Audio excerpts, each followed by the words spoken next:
What's going on, guys? Get123 here with more Grand Theft Auto 5, and today I'm going to be showing you guys how you can rearrange your garage after the High Life update. As you can see here, my garage is pretty nice overall, but we've got the biggest vehicles right at the front here, and that kind of blocks the view of the back, and the truck is just really way too big to be up in front there. When I try to walk in between the door and the garage, I sometimes accidentally leave my garage, so we need things switched up.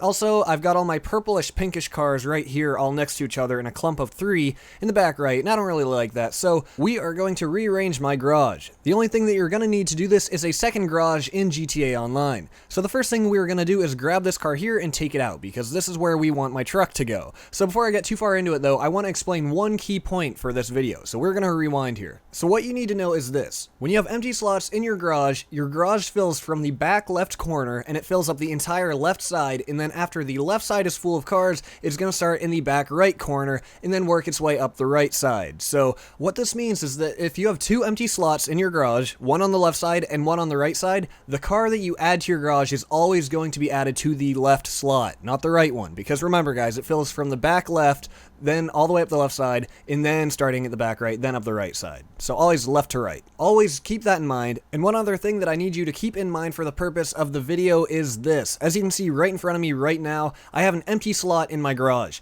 Currently, that car is destroyed, so it's not in my garage. However, it is still occupying the space. So I don't want you guys to get confused and think that that is a free space. That is a space that is being occupied by my Cabrio. It's just destroyed, so pretend that that's not empty. Because if you think that's an empty slot, you're going to be confused for the video and wondering, wait, why isn't that slot being filled? It is because it is being occupied by a destroyed vehicle. Okay, so now that all of that is out of the way, we can get on with the tutorial. Those are just things that I had to explain to you so that you would completely understand this and there would be no confusion. So as I said, we were going to get in my purple entity here because we want to take this out because we want my big old truck to take its place. We want the big vehicles in back because, in my opinion, that just looks nicer. So now what we are going to do is drive this car over to my new garage. My new garage is currently 100% empty, and we are going to store this vehicle there because putting this in the new garage is going to allow that free space in my current garage for the truck to enter. So as we drive it up here, we are going to pull into the garage here, and we are just going to park it in, and then what we're going to do from here is leave the garage. We're going to run to the street and steal a random car to drive back to the first garage, and then we're going to take my big old truck and bring it back to this garage. Pretty quickly here, this should start making sense to you, and you should see why and how this works.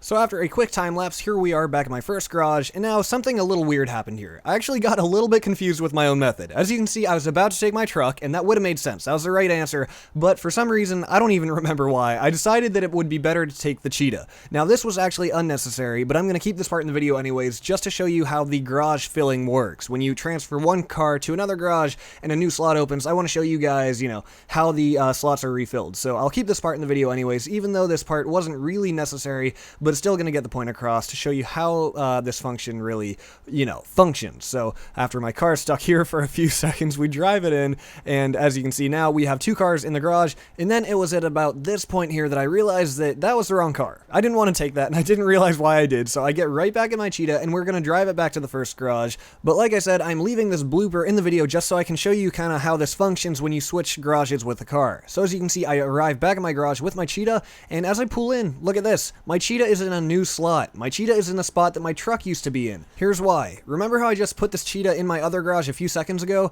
Well, by storing the cheetah in that garage, it completely removed it from this garage. Then upon bringing it back, it prioritized the back slot instead of the front slot. Because remember guys, garages fill from back to front. Left to right, back to front. So that is why it put it in this slot. So at this point here, I realized, well, this is not right. This is where I need my truck to be. So I could have edited that part out, but I figured it would be better to leave it in the video to show you, one of my mistakes and what happens if you make the same mistake, and just to show you the whole garage filling process and how spaces are prioritized, and just hopefully make a little bit more sense out of things. So at this point, I'm back at my second garage, and this time we're dropping off my cheetah for good. Well, not for good, it'll come back at the end of the video, but at this point, I know what I'm doing, so we're gonna steal a random car off the streets just to drive back to my garage. And after a quick time lapse, here we are at garage number 1. This time, I'm going to take my big old truck out, because we want the truck to be in the back right space. So for this part, we're going to drive to the second garage as usual, but we're going to do something a little bit different this time. After another little time lapse, we arrive at garage number 2, and this is where we're going to do something a little different. As you know from watching the video up until this point, what we have been doing is dropping cars off and then leaving them. However, this time it's different. What we're going to do is get out of the truck, and getting out of it has stored it at this garage. However, what we're going to do now is turn around and get right back in it. The reason for this is by getting out of it and bringing it to this garage, we stored it in this garage. It was completely removed from the other one. But then we're going to get straight back in it to take it back to the other garage, because now when we put it back in the first garage, it's going to go in the slot that we want it in, because the open back slot has priority over the open front slot. Because remember, garages work left to right, back to front. So upon arriving back at the first garage, as you can see when I pull it in here, check it out. My truck is exactly where I want it. It is because the back space was prioritized over the front space, and now at this point here, I can take my Stinger and I can take it to the second garage. That way I can put the Merryweather Jeep right in its place, and I can have my two off-road vehicles right next to each other, and the whole layout of the garage, in my opinion, will look much better. So now that I think you guys are probably starting to understand this, I can probably edit this down a little bit more. I'm dropping off the Stinger, and I'm going to run to the street and grab a random car off the street to drive back to my first garage. And then here we are back at the first garage, and now I can grab my Merryweather Jeep so that I can get it moved next to my big truck. So for this step here, this is going to be where we drive it to the second garage, get out of it, and then get right back in it.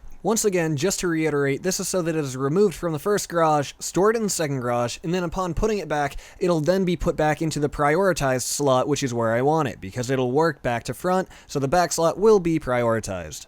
So here we are arriving back at the first garage after just leaving the second garage, and then upon looking at my garage, check it out. It's right where I want it to be, right next to my big old truck, and now I have these 3 empty slots. So really the final thing to do is decide which 3 cars I want to bring over in which order, you know, because I have 3 in the other garage, and it depends on maybe how I want them color coordinated, if I want the 2 purple ones next to each other, the pink one in between the 2 purple ones, or anything like that. So now I'm going to skip to the very end when I was done reorganizing my garage entirely, because I think I've made my point. I think you guys understand how to do this. So when everything was said and done, I moved the red car from the left to the right side. I moved my purple entity there over to the left side because I didn't want too much purple on the left side, and that Z-type that you see is not going to be purple anymore. I don't know why it is or why it's there. I'm going to switch up the color on that. But the point is, as you can see, we've got the biggest vehicles in back. Visually, it's a lot more appealing. We've got the off-road vehicles together. Then we've got some of the classier cars on the left side, the Z-type and the Roosevelt. So in my opinion, this just makes a lot more sense from an organizational standpoint, and I think it just looks a lot better. So using this tactic, I hope I help you guys out. I hope you can rearrange your garage yourself, and if you like the video, then please show that like button some love, you know, if it helped you out. And yeah, please stay tuned for more videos in the future. I will see you next time.